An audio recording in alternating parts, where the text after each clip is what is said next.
see the world through other people's eyes.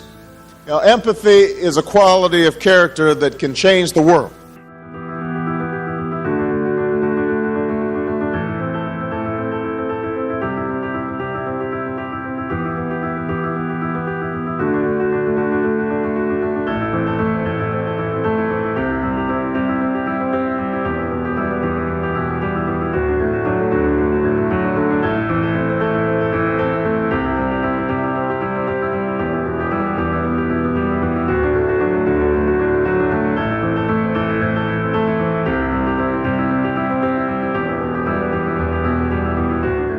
What unites people?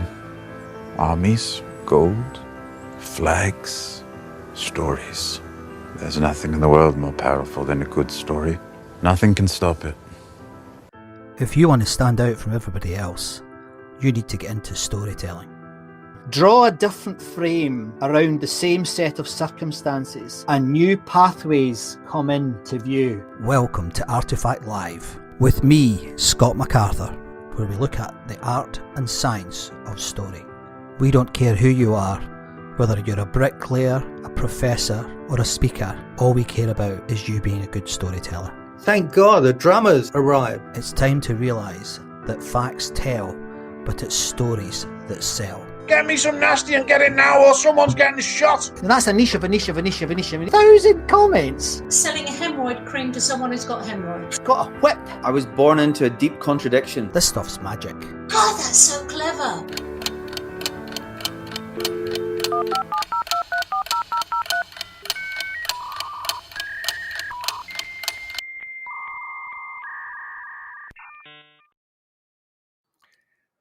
Good afternoon and welcome once again to ARTEFACLive, where we look at the art and science of storytelling. Oh, I've had a chaotic morning. I was doing some recording for a client that I'm working with up in Scotland, and then we had one of those moments where you switch on your machine and everything wants to update immediately, and it's like, yeah, fingers crossed, but I think everything's running okay. So thanks very much for tuning in last week, where we had the wonderful Joe Berry on. It's the first time in over 125 shows now, with my two different shows, that I've been in tears, and it was really difficult to hide it. I hope I got away with it, but I thought Joe was phenomenal, and I learnt a lot from Joe last week, and the stories that she tells about war and storytelling, and how important storytelling is in terms of bringing people together was touching, but also I think it had a significant amount of agency about it. So thanks again, Joe. It was fab. So I hope we can do better this week, take it to another level. But it's going to be an interesting challenge for us because I think it was a special show last week, special show. So this week, as I said, in about 3 weeks ago, I'm more and more trying to give you examples of where people have taken ideas like storytelling and put them to use, put them to work. So rather than talking about theory, I want to get into the practice side, and my plans for next year are pretty much to really, really focus on that. And I've already got an amazing roster of guests coming on, ranging from an opera singer to a farmer to well, I won't tell you who, an actor, but I'm not going to tell you who it is. But it's fantastically exciting at the moment. So this week is no different. Now, this topic is one that's very close to my heart. We're going to be talking about transformation, and we'll see where it goes with Paul Hargreaves and I in terms of the direction. But I spent 20 years, looking at business transformation in the Big Four, working all over the world, trying to help companies really change the way they operate. Was I successful? I don't know if any of us were that successful. I think partially successful. But Paul, who's coming on now, has some thoughts on that and some significant experience in that, which I'm hoping can help give us a little bit of a compass to go beyond the map of what we normally see. So without any further ado, I'd like to welcome my guest, Paul Hargreaves. How are you this morning, sir? I'm very well, Scott. Thanks for having me on. And I will just put a health warning in. I quite often do cry when I talk about some of our stories. So, yeah. Well, I think these days people appreciate it, don't they? Because it does show that you mean it.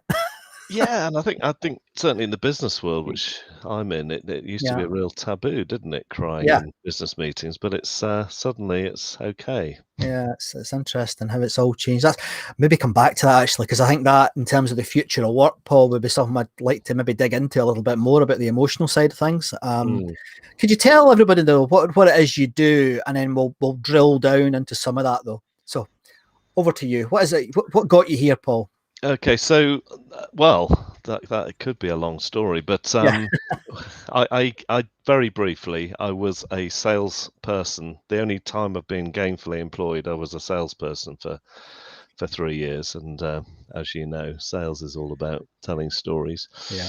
Then went into the charitable sector, big grand word, charitable world for I think 13 years. We were working in a city in London, and lots of stories there which we may come back to, but basically ran out of money and had to find a way of feeding my children, and started buying products from the Cotswolds initially and selling them to delis in London, and that was the start of the current wholesale business, which is Cotswold Fayre, and we now supply 2,000 retailers all over the UK. And this year we also started our own food hall and restaurant as well. So Oh, fantastic. we've got about 110 employees, and we've been going for just over 20 years now. Wow. And what's the product range? Oh, it's huge. So Yeah. we got about 450 brands in our range. The idea Yeah. is, as a wholesaler, you can supply a lot of products into retailers and make their life a lot easier for them. So yeah, it's about 4,000 SKUs and 450 brands. Wow. Okay. And what are your plans for next year then? Are you hoping to expand or concentrate, or what are you hoping to do? Well, yeah, I mean, it's been a complete Yeah.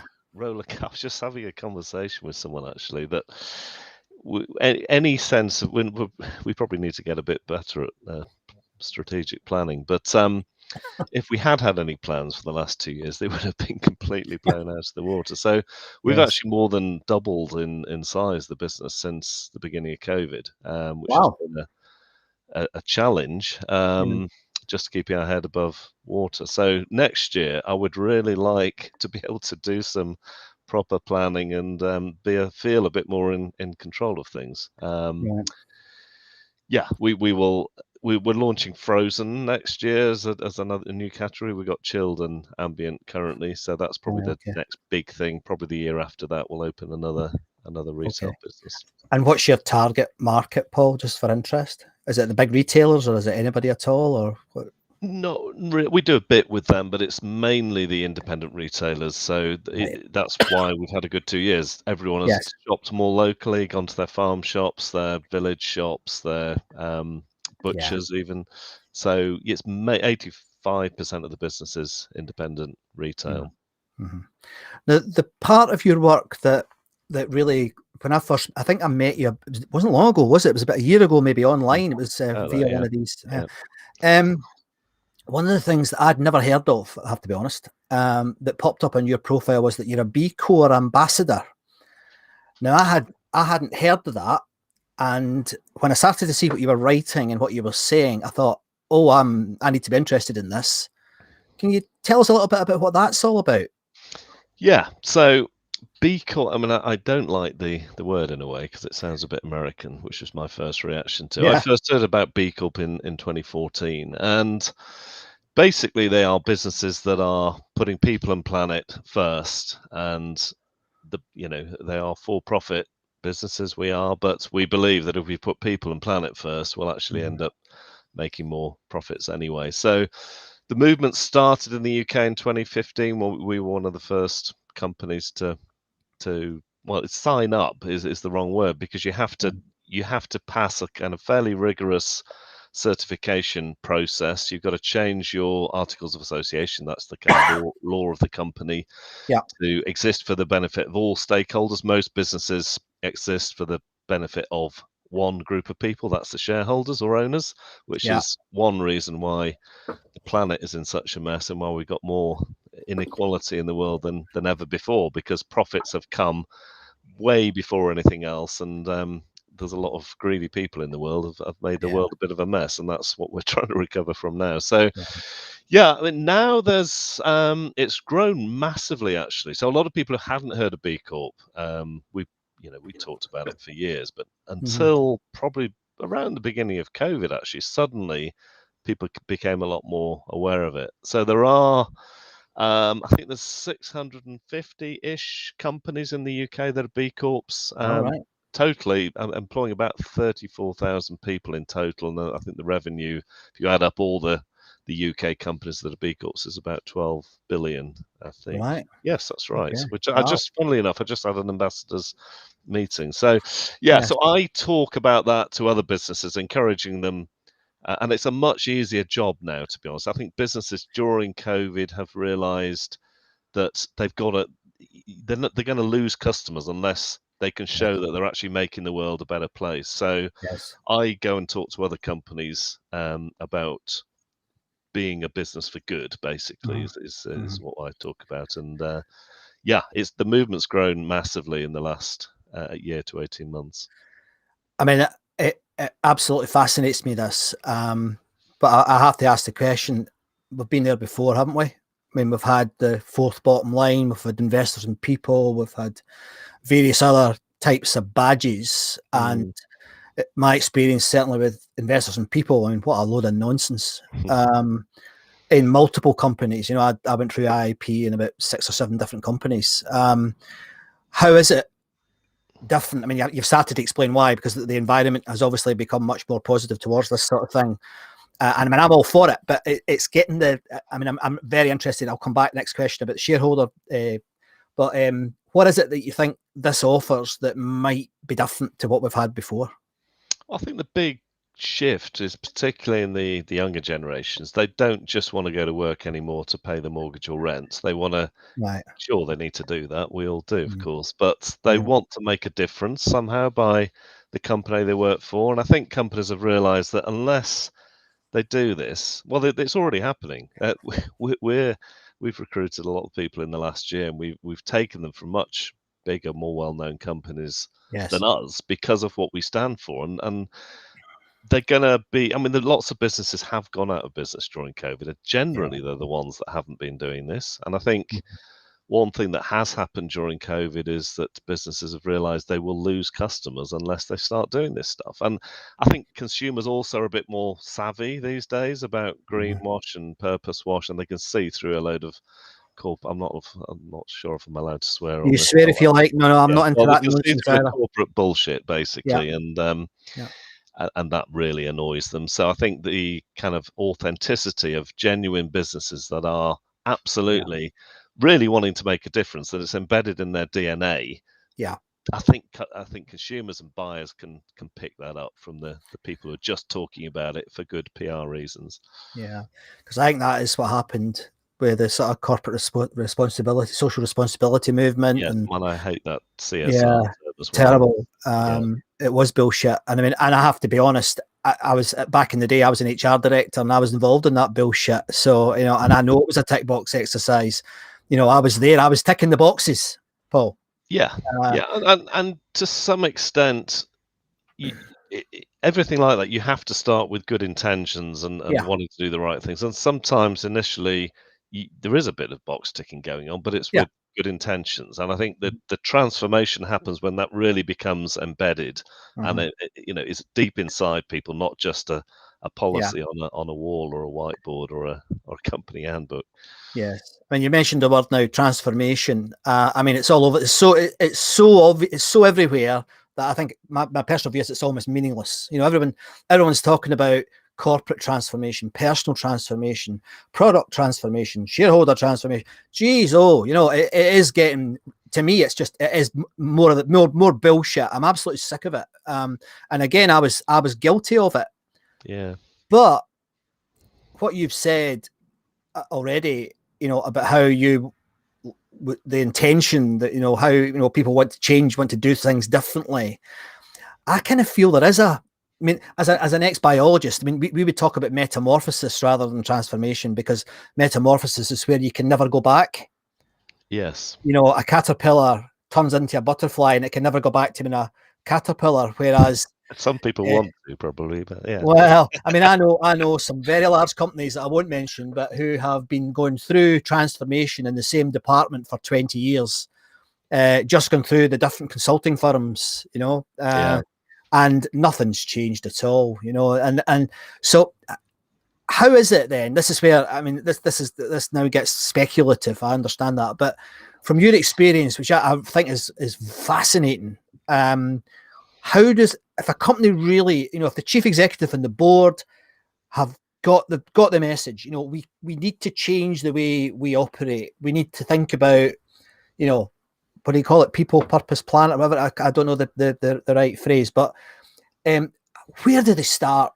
How do they start to? Is it with the shareholders? Where do you start in your experience? Well, in my experience, it started with me, but when I ran across the movement, it was just like, wow, this is everything I thought business was meant to be about, but no one had. I thought I was the only one, So when we started the business, we started employing 3 people who were unemployable. One ex-drug addict, one alcoholic, and a guy just come out of the local prison. Gosh. So that was as a result of coming out of the charitable sector, which really, that sector is all about just putting bandages on people and repairing mess.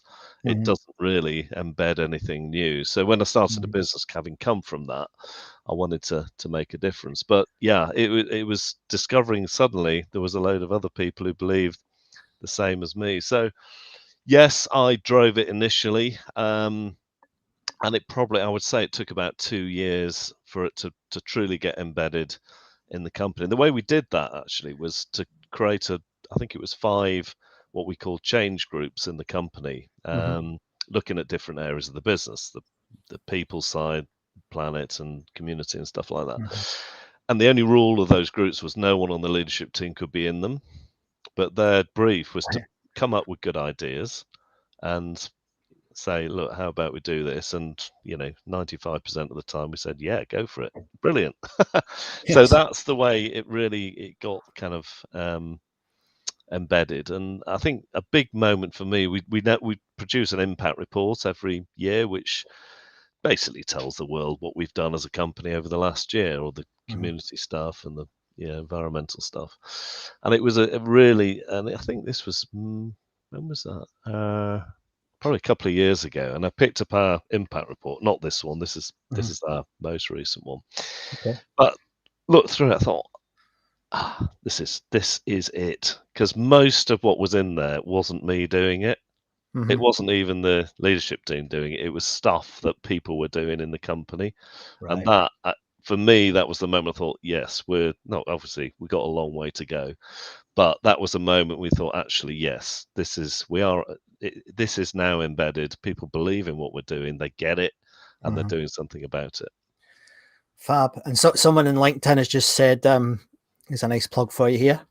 Get them to start by reading and actioning Forces for Good. This is one of your books. That's the first book. Yeah, Forces for Good. And the second one you've mentioned, but you've mentioned it, and so I better come back on that. This the fourth bottom line is the second book, and I wasn't talking about your book. I was talking about earlier, but I'm assuming you weren't talking about the book. No, I wasn't talking about your book. So yeah, Forces for Good is basically about the people, as you mentioned a minute ago, people, planet, profit, motive. Right. Okay. And in terms of then recruiting to that business and then getting funding for that business, how have you gone about that? Because if working with venture capital companies, I have done that a few times, they're quite an interesting bunch of people. Have you had to deal with them, or have you not? No, fortunately not. Right. Okay. No, we've been going 20 years, so we have invested in this retail business this year, but we managed to raise the money ourselves. Right. Okay. For that, okay. But I do know people in that world, and what they're telling me is that now the smart investors, the medium to long-term investors, they are putting the money into businesses that are being, doing this stuff because Right. they know that long term, medium term, they're going to get better returns on businesses Yes. that are making a difference than the ones that are just in it for a kind of short term, quick buck. Yes. It's interesting that it's taken a global pandemic for this to happen, really, isn't it? I mean, it's I guess it was bubbling under before, though, wasn't it? I Yeah, mean, it was. Yeah, because in that book, I did an interview with someone who's in that world. That was right, 2018, and he was saying then that there right, was actually he thought that was a tipping point, 2018, when right. more investors were putting money in sustainable businesses. Yes, yes. And do you foresee that happening with pension funds and everything? I guess it will, won't it? It'll have to if more businesses are doing it, I guess, Paul. Yeah. Well, if you polled the population, how many of them would want their pension in fossil fuels? Yeah, yeah, Even even if you let's forget the climate reasons, which are good mm, ones anyway, but yeah. they're not going to be here, are they, for much No, much longer? They're not going to no, be doing what they're doing. So, yeah, no. absolutely. I think most people are voting with their feet in that area too. Yes. I've also had a comment, in fact, two comments about HR and why that might be part of the problem. Do you share that perspective? Well, we don't have an HR department. I mean, I No. despise the term anyway because Yeah, they're people, not human resources. awful, isn't it? I mean, Awful. capitalism has dehumanized people over the years and has commoditized people and treated them as things to extract from rather than give to. Yes. So, Mm. yeah, I think if you've got a business that has a clear purpose and you've got great people as managers, I don't think you need an HR department personally. But Yes. we're only just over 100 people, so some people may disagree with that. But yeah, certainly change the name for sure, if nothing Yeah. else. It's again, I mean, I'm an HR professional in full recovery now, and it's been 15, almost 20 years since I was in HR. But even at the time, I was very frustrated in that profession. I mean, like many in HR, and I think it's part of the problem. I fell into it. It wasn't something Yeah. I don't think there's many school kids go, I want to be in HR, I'm Um, interested to know, Scott, because you obviously yeah, talked about your frustration of being yeah. in the corporate world. Yeah. How long were you in it and frustrated? So when did Um, you see the light, as it were? And well, I think HR, I mean, initially, I mean, it's real life rather than bullshit. I mean, I was skint living in a squat, and I got a job in HR, and it brought in the money. And so initially I was extremely happy. And then I spent probably 5 or 6 years.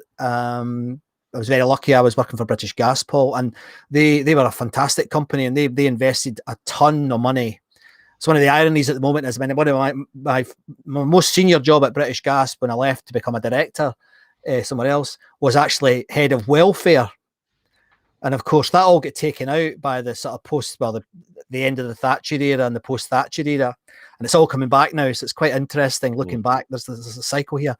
But then I think it was probably when I got into being in charge, if you like, that I saw how I did get quite jaded quite quickly because there was an awful lot of negativity. I mean, I had to do many, many more tribunals than I ever thought I would have to do. And the people involved in those tribunals were very disappointing, and it was something that went against my grain because I always thought at the heart of it people were good. I didn't see that when I was an HR director. I saw a lot of very stealing, a lot of crime, and maybe I was just young and naive, Paul. So I got the tires got very, very, very thin within the next 5 years, and then probably the final 2 years in HR, I was lucky that I was working with some amazing consultants from Capgemini, KPMG, and Deloitte, and they brought a different perspective to it all for me in terms of getting things done. And then I jumped ship and joined one of those. So that was I didn't spend. I guess I only spent maybe 2 or 3 years really frustrated. There's nothing else I could do, though, Paul. Nothing else I could do. There's not much call for pathology research scientists. and then you're stuck with an HR background. It was tough to get out of it, and consulting helped me get out of it. Yeah. Well, You I'm the know? same. I also have a degree in or zoology in my case, Ah, but right, okay, yeah, cool. that wasn't much use for getting a No. job either. So the thing that I mean, I actually speak about this quite a lot myself, and it's about and it's riffing off of the sort of, don't focus on the customer, don't focus on the shareholder, focus on the employee. Mm. And there's a lot of evidence, more so than there is for focusing on the shareholder, that can be very good for a business's profits. But we still have to deal with the city. Now, my experience of the city, again, like many, isn't good. I used to work for one of the big IT companies, well, the biggest one in Europe, a company called Atos, and we had quarterly reporting to the stock exchange in Paris. Mm. And it just meant all we were ever doing was writing reports to the stock exchange Yeah. in Paris, rather than actually getting on and being better for our employees and being better for our customers. I mean, it's a miracle we get anything done. So I'm not a big fan of that, but I also am not stupid. I understand we need it. But have you got a view on that? I mean, you hinted at it earlier. What do you think? I don't think you need it quarterly, do you? I don't think so either. I mean, I'm actually trying to, with a load of 800 other companies, trying to get a bill through Parliament at the moment called the Right. Better Business Act, which would change the Companies Act. So they legally have to report on people and planet as well as Yeah. profit. So obviously it'll take an age to go through Parliament, probably not with this current government, I would imagine. Having said that, I have had a good conversation with a cabinet minister who seemed very on board with it all. So you never Right. know. But yeah, I mean that would kind of make it legal for companies to report, but in the right way and not just about profits. It's a short-termism. That's what's damaged the planet so badly. It's that ridiculous short term, and everything becomes second place to profits. Yes. That's why Yes. we've ended up in the Yes. kind of market-led mess that we're in. Yeah, and I mean, someone's actually a very good question here. You'll have to explain what it means to people. How do dissatisfied staff find their ikigai? I always get it wrong, Paul. How do they do it? And you better explain what ikigai means. Yeah, so that sounds like they may have read a book. But Japanese. ikigai is a Japanese philosophy from the island of Okinawa, where, not coincidentally, more people live to be over 100 than anywhere else. Ah, right. And it's the word means happiness or fulfillment, and they would say that you get peak fulfillment and happiness if you're doing four things. One is doing something you love. Yeah. Second, doing something you're good at. Third, getting paid for it, which is always handy. Helps. And fourth, doing something the world needs, which is the one that probably gets missed more than the others. So, Yes. yeah, I mean, obviously, as a company working for us, people can engage with the world needs side. We tend to pay better than average. I guess the key for me is making sure everyone is doing something they love. They probably wouldn't have been able to join us if they weren't good at something. But Yes. yeah, and things change over time. We've had a couple of people recently actually have changed their role because actually I'm slightly bored of this. Can I do something different? And yeah, the advantage of kind of growing rapidly over the couple of years is that yes, at the moment there is quite often something someone else can go and do and be fulfilled. But yeah, if more company directors were encouraging or making sure that everyone in their company is finding ikigai, that would make the world a better place. And I'm very, very aware when I talk about it that as a company director and owner, etc., I'm in a privileged position that I can pretty much choose what I do. If I don't like, I'm actually not very good at much anyway, so I end up delegating most things to other people anyway. But I can happily go through the week doing what I want to do, which isn't as easy if you're an employee, but we try and do what we can. Says the man who's the chief executive and has written 2 successful books. Well, Yeah. I'm good at one thing, and that's Yeah. finding better people than me to do things. I So love that. over the years, I think one thing you do learn is is getting much better people in the business. Love it. And I was rubbish at that. Right. And we ended up in a complete mess, to be honest with you, Right. because we had a lot of the wrong people in the business. That was a couple of years or so before we became a B Corp. So yes, I haven't always even been good at that, but now much better at finding great people to work for us who are very good at what they do. Fantastic. That's a brilliant answer to that question. So tell me, have you got an opinion about the role of storytelling in what we've been talking about thus far?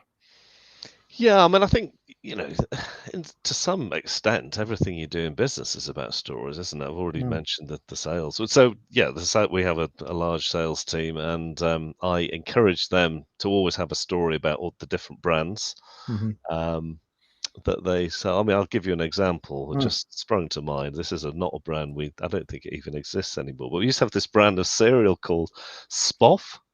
Spoff? Yeah, Spoff. Actually, it was a Scottish. Was it?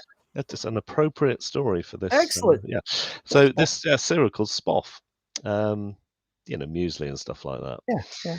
And we actually were selling it for a while before we knew the story, but we had the owners of the company on a conference call, and they told us the reason for the name of the brand, Right. and it was because the grandfather of this family was sitting having breakfast one day and looking at the boxes of cereal on the shelf, working out which one to choose. And he said, "Can I have some Spoff, please?" It was just Kellogg's or something like that. I said, "Spoff, what are you talking about?" And it was at the top, it said 5p off. To him, with his bad eyesight, it looked like Spoff.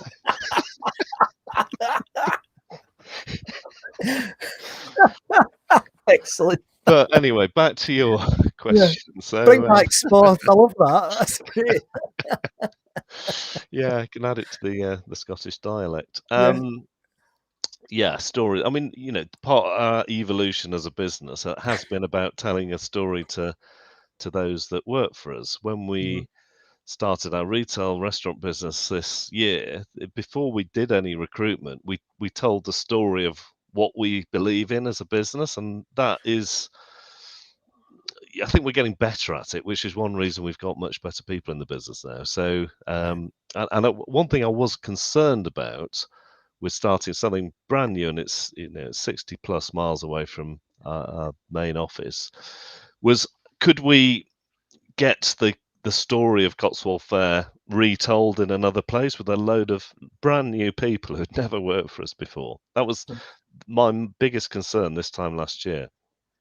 And I was talking about cross-pollination and stuff like that. Yes. And there has been some cross-pollination, but the thing is, people get it a lot more, and particularly the younger generations. So just putting our story out there and saying, this is what we think business should be about. This is what we're going to do. We want to, yes, we need to be a successful business, but we want to make a difference in the community. We want to make a difference to the planet. We're going to recycle the rainwater and flush the toilets with it and stuff like that. And they get it. And that's been that's one reason why we haven't struggled to recruit people in this time of difficult recruitment, because we're getting better at telling our story. So you're developing the evidence, if you like, as you're going along for this. Yeah. Excellent. Now, I asked you if you'd be good enough to bring an artifact along to show my audience. Did you manage to do something for me? I did, yes. Hang on a minute. Just go and get in. Yeah. Oh, I got not to get tangled up in my wires. So, here we are. Gosh. Oh, look at that. Way. There we are. Lovely. Right. Oh, well, I need to know the story behind that. Put him back down on the floor. So it was, there's a guy that he's up there at the moment, actually. In December, he parks his, he's got one of those old-fashioned gypsy caravans. Right. And he makes unbelievable to see him at work, actually, with a chainsaw. He made that. Did he? Yeah. Gosh. It's phenomenal. It was my wife's Christmas present 3 years ago. So the reason I brought that is so I'd obviously done reasonably well in the business side of things, and I was detecting a kind of change in direction. And around that time, I got invited on a what's called a spiritual walk in India. Oh, gosh. Yeah. And actually, my marketing director, my wife, almost signed me up to it without without talking to me. So, oh, this will be good for him. Yes, I think we should send him on this. And honestly, there was a friend of mine going, a supermarket owner, and I didn't really know what I was going to. I got an email just about a week before we went, and it's the packing instructions. And we were going on the. I was in India for kind of 12 days altogether. The walk was 8 days. Yeah. And for the walk, he said, please only bring a 20-litre rucksack. I worked out what literally, it's that size. Right. Smaller than the owl, in fact. Like a day bag type thing. Only pack 2 pairs of underpants and the which I didn't follow the rule, by the way, just Yeah. for the listeners. Yes. And the conditions are designed to be deliberately austere. I thought, what the hell have I got myself into here? But it turned out to be one of the most formative times of my life. Oh, crikey, I'm getting emotional now. So, yeah, there was 12 guys, half were Indian, half not. Right. And it was led by someone who would call himself a modern mystic. And we walked along the banks of a holy river in India, River Narmada in Gujarat. And it was about, it's about all sorts of things, but it was so cutting to the soul and working out what our purpose in life was and stuff like that. Right. I can't talk about it anymore, or else I'll be crying and you have to finish the Okay. interview. But anyway, what emerged out of it was actually, it was a sense that now is the time. I'm over 50 at the point, still am, and it was Boom, boom. I like that. That's very good. Yeah. Not Benjamin Button. Yeah. And it was time for me to give out more in some ways. You have something Yes. to help other people with, really, rather than just focusing on our own businesses. It was time to give out more to others, I guess, was the main thing I came away with. And actually, that I did have something genuine to talk to other people about, and there'd been enough stuff change in me, I guess, to pass it on to others. And the kind of thing I had was wisdom. So obviously the owl is a symbol of wisdom. So that was just before Christmas in 2018, and I obviously came home with a beard, which my wife didn't like. I had to shave it off before Christmas, but New Year's Eve we went for a walk, which a walk we often do around here. I'm fortunate enough to live in the countryside, and there's a nice walk to the next village. And we've been here for 6 years and done that walk hundreds of times. It was New Year's Day. Sorry, did I say New Year's Eve? Yeah, New Year's Day. So it's basically clearing a head walk after the New Year's Eve. And we went for this walk, and there was suddenly a commotion in the trees. And I knew what it was at the time. I said, that is birds mocking an owl, which is what they do for some reason. And I looked up, and just as I looked up, this owl swooped down over our heads. Yeah, it was a really special moment. Blinking heck. And on the first day of the year, when I was, this change of direction, and yeah, it was about wisdom and passing on some of that wisdom to other people. What a lovely story. I'm not sure if I've done it very well since, but yeah, COVID has You've done it on this show, Paul, I have to say. No, I have actually, and wow. Yeah, it was a powerful, and I've never since or before seen that owl again. I've heard them a few times, but never seen them. So yeah. Thank you very much for sharing that story. That's a lovely story. Thank you. There's another question here from LinkedIn. It doesn't mean anything to me, but I suspect it might mean something to you. Any storytelling from dreaming dreams and breaking free, e.g., Kenya? Do you know what that's about? I'm not sure. Obviously, I've got a Kenya connection. and I think I've written something about dreams at the end of Forces for Good. So yeah, yes, I do know what it's about. So we go to Kenya quite a bit. Obviously, not last couple of years. Can't No. wait to get out there again. And I was gonna start planning a trip in February, but obviously Africa's a bit of a nightmare again in terms of travel. So Mm. yeah, the main thing I find myself doing when I'm in Kenya is we're involved in a project there with a couple of schools and orphanage and stuff. And people think, oh, you go to dig holes for wells, do you? When you go, actually, no. They're probably much better at digging holes than I'm ever going to be. So the main thing I end up doing, and we end up doing when we're there, is getting those lovely kids to dream dreams and to Right. think beyond, because unlike us, they're in a very, very localized community, and their idea, the potential is just so unfulfilled in terms of what they could do with their lives, and they are just getting them to see something bigger and to, they're so talented at so many things, and yet Yeah. it's all suppressed by a very hierarchical culture there, actually. Mhm. So I think that's what that's talking about. And it's we go, in theory, we go to try and do our bit to help them. But Is there more on that on the internet somewhere that people can look at? Because that sounds fabulous.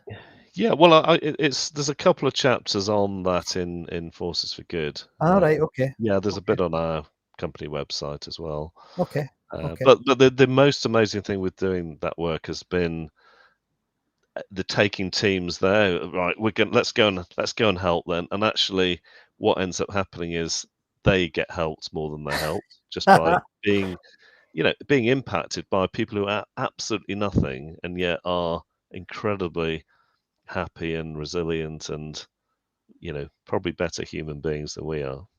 Gosh, I find that quite beautiful actually, because I think we often forget what makes us rich, Yeah. and it's often not money. No, it's Yeah. never money. It's Yeah. never money. Mm. Obviously, we need certain amounts to survive, but it's Yeah. Yeah. that is the huge myth we have in the West, isn't it? That Yes. possessions and money make us happy. They don't. I mean, They just there's don't. research Yeah. up to 60,000 quid, happiness does increase. Yeah. But beyond that, people actually get less happy with Yes. more. So, Yes. and we're so upside down here in the way Mm. we think of life. I don't know if it's apocryphal or not, but I've also heard that lottery winners are very unhappy on the whole. Not Yeah, all of them, but many of them are, which is interesting. I have run across rich people, Yes. talked to them. A couple of them are friends, and they're not Yeah. happy. Believe Yeah. me, they are not Yeah. happy. No. No. Um, they may pretend they are, but Yeah. most of them aren't. So we've come to 45 minutes already, so I need to ask you the question that I love to ask, and it is really simple, but it's, what is your favorite story? And it can be a personal story, a book, a film, a stage play, anything, a poem, anything. What's your favorite? What's the one that you always think, Well, the one I tell most is one about ourselves, and I've given a bit of the story of the business, but there's I haven't given you the whole story. Sorry, right? sorry about that. But I was saving it for now. So before the B Corp thing happened,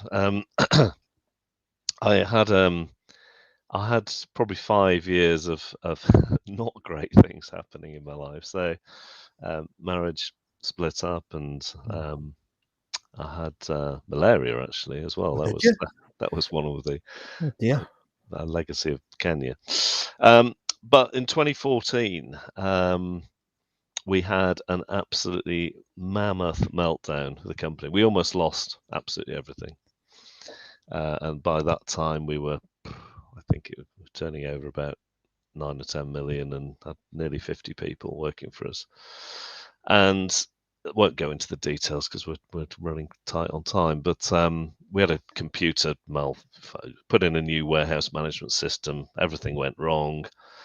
the warehouse was fully stocked, but the computer said no. So customers were getting half of what they ordered if they were lucky. And we're grumpy customers, grumpy suppliers, very grumpy people in the business. So much so that a lot of them left. And we were probably 2 months away from going out of business. Maybe that's being generous. It might have been less than that if we didn't sort this out. And for me, it was a very formative time for the company because it stripped out the people that shouldn't have been there, and we kind of started again after that. But more than that, for me personally, it stripped away everything about me because my identity was being this, business leader. And suddenly to maybe not have a business to lead, it forced me to look very deeply at who are you? What are you? Yeah, yes. It's certainly not that, or it might not be that in a few weeks. And I would say, the success we've had since then is due to that massive failure times. And I'll actually, this will be bizarre, but to you, but we'd been flailing around for 6 weeks, doing ridiculous hours, sleeping there occasionally, no progress forward. And the other two directors in the business basically told me I had this holiday booked, and I'd actually rung the children for 3 of them were coming with me to say that this Route 66 trip, Oh, wow. which holiday of a lifetime, I said, sorry, guys, we're going to have to not go because the business might not be here if we go on holiday. Obviously, a lot of crying going on from them at that time, not me. Anyway, a few days later, the other two directors said, actually, Paul, get stuffed because you're no use at all here. So go on your holiday, leave us to it. I think there's a bit of resentment there, maybe. But anyway, so we went. So it was a 3-week holiday. Had a great time. Came back into the business, and I wasn't aware of the kind of personal transformation stuff really at that point. I was just wanting to get it sorted. But within an hour of coming back, sitting at my desk in the office, I saw something in the software we could change that would basically fix everything. Oh my goodness. And I rang the IT company and said, why haven't we done this? And B, if we did it, would the spec? Oh, yes, it might actually. So, well, why don't we do it then? And why are you as an IT company not thought of this before? But the fact of the matter was that everyone was so immersed in sorting the problem, they hadn't kind of done that, taken a step back and looking at from an overview, which thankfully due to that holiday and not being there for 3 weeks, I was able to do when I came back. And yeah, it took probably a few months to fully recover after that, but that was the turning point for the company, and the whole experience of that horrible 6 months was a big turning point in my life. Paul, you know the word I would. You've been a very real guest. You have. I mean, and I really appreciate it because you often get people. I mean, it's an old Jungian archetype. The sort of they put the shield up or the armor on. You clearly don't do that, so I really appreciate you for that. That's been fabulous, and I've really enjoyed hearing your stories. And I want to hear more, mate. We need to go for a beer because I thought that was fabulous. If people want to, follow you, hear more of your thinking, I've got your website here, if that's the right one. Is there anybody else you would like people to look at what you're doing or what you're writing or thinking is at the moment? LinkedIn's probably the channel I use most. It's Paul W. Hargreaves is my LinkedIn name, and I tend to post something thought-provoking. Well, I think it's thought-provoking once a week. I was doing videos, but you told me that they don't work anymore. So the odd article and stuff goes on there, and but the 2 books are on the website, and you can find out more about the speaking side of what I do on the website too. Yeah. If you're watching this on replay, I'll put the books on the screen now so you can have a look at the titles, etc. But if not, I'll have it in the notes after today's show, so you see it on across the channels in the next hour or so. So, Paul, it remains for me to say thank you very, very much. I've thoroughly enjoyed that. We hadn't planned that, had we, in terms of the stories? That was, you were just being real. So No, and I did actually have 4 stories Yeah. ready to go. So I chose the one I thought would Wow. fit in best at that Well, point. So yeah. Thank you very much indeed. And I really do hope that we can connect some other time, because I'd love to talk to you a bit more about some of the things you've spoken about, because we, as always with these shows, it's only an hour. You only touch the surface of it, don't you? You don't really. So thank you very much for being on ARTEFACLive. I do appreciate it. Thank you. Thanks for having me. So I think that was a terrific example of somebody who, you know, is real. And I thought that the stories that Paul told were fabulous. And I particularly enjoyed the owl one. I think that's magic. And it was so sweet to see Paul reliving that story on the show. So thanks again, Paul. That was absolutely fantastic. Gosh, do you know what? I love doing this show. It's amazing, the people you meet and the stories you hear. It is quite amazing. So yeah, thanks, Paul. I really do appreciate it. Now, just before we leave you today, there's a couple of things I just wanted to update you on. Just take a couple of minutes.